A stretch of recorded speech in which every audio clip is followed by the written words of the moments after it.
the number one thing I want to see in the BFG? Soft. So hold your breaths, cross your fingers, here we go.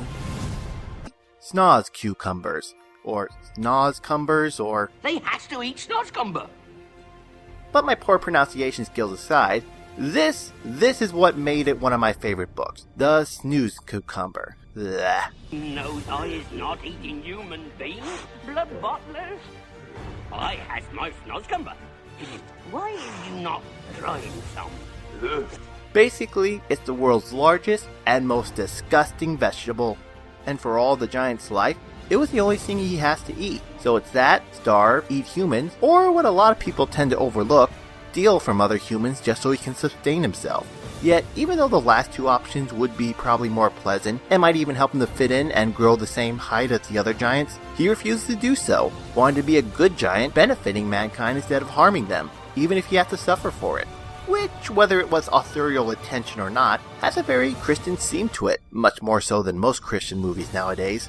And that is, making sacrifices that make you unhappy to make others happy. Sacrifice doesn't always have to be something that's gory or really that big. It could just be giving up something in your life for someone else, such as giving your favorite treat to a friend instead of eating it yourself, holding the door even when you're in a hurry, or it could be something such as eating a disgusting vegetable instead of tasty human beings. And in the end, being rewarded for it either in the long run or at the very end, which is what happens to the BFG at the end of the story. For being good and not eating humans, he gets to live in a castle, eats whatever he wants, all while the world loves him, while the other giants, for being evil and eating humans, are put into a hole and made to eat snuzzlecumbers for the rest of their lives. Okay, so perhaps if it was authorial intention, it might be hitting the hammer on the nail a bit hard. Nonetheless, I really hope they don't just limit the Snoz Cucumber to just Sophie taking a bite, politely saying it was good, then gagging when the BFG's not looking, and really go into the full potential this vegetable has. Because trust me, this little parallel is quite poignant.